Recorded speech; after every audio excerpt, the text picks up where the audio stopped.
let's move on to Charlotte anyway, though. They could be working with a ton of cap space this summer if they want. They have a fairly easy access to more than $20 million in room if they're willing to renounce Malik Monk, pretty much all their own free agents except for Devontae Graham because his cap hold is so small. And that's also with them guaranteeing contracts for Cody and Caleb Martin. And then, of course, Jalen McDaniels, who remains intriguing. I think everyone expects them to spend on a big.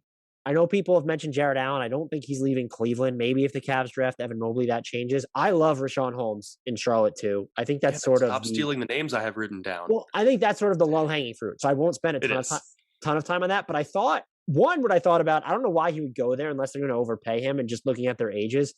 A PJ Tucker or Paul Millsap would be good to spend some 5 minutes with the way that Charlotte played. JaMychal Green, I would like there, too. I think you could maybe also go the route of, if you're looking for like really high energy and you're still playing up the youthful upside and you don't want to spend a ton, maybe you've also drafted a big. Jared Vanderbilt in Charlotte would be incredibly fun. And I think, I don't want to say people are misidentifying Charlotte's need. They definitely do need a big, but they also need wings, like these two-way wings. They have Gordon Hayward, but that's really it. Miles Bridges, yeah, he's really malleable, portable on defense, but he's not a wing. You have Gordon Hayward and like, Ball now. What's that? They have LiAngelo Ball now. What more do you need?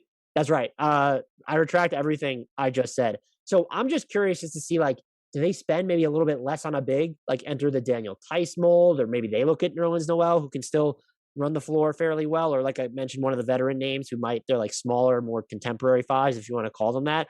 And then could they be a team that like try to sneaks into the Josh Hart discussion or just something along those lines?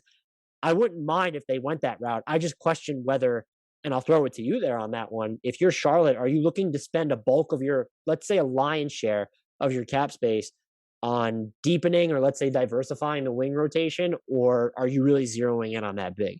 I'm still zeroing in on the big. I think Hart does make a lot of sense. I can see them moving LaMelo Ball to let Grant Riller run the show. Like, that's definitely on the table. But ultimately, the focus does have to be on the bigs. You're going to make LaMelo's life a lot easier by having someone who can do more than the incumbent centers on the roster. You need someone who can set screens and actually finish plays, or create a little bit of offense for himself and protect the rim a little bit more efficiently so that Ball can not have to worry as much about allowing penetration. It is low-hanging fruit, but I want to see them throw all of the money that they can at Jarrett Allen. The fit there just makes way too much sense. Just that uber athletic, uber energetic, defense-focused role man. It feels like he is a very ideal running mate for LaMelo Ball and Miles Bridges in particular.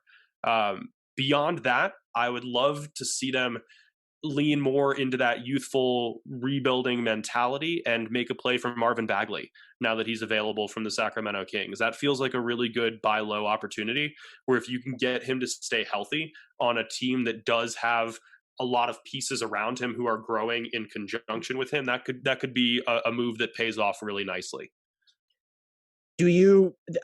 I guess I agree, but you like Allen here better than Holmes, I'm assuming, probably because of the defense. I do. Yeah, I think that has to be the focus, because you have the shot creation from so many other sources. I mean, you know that the Bridges is going to score in transition and as a cutter in the half court. You know that Hayward can create from scratch. Rozier and Ball are both attackers. You don't really, I think Holmes' skill set still works, but it isn't as complementary as Jarrett Allen's here.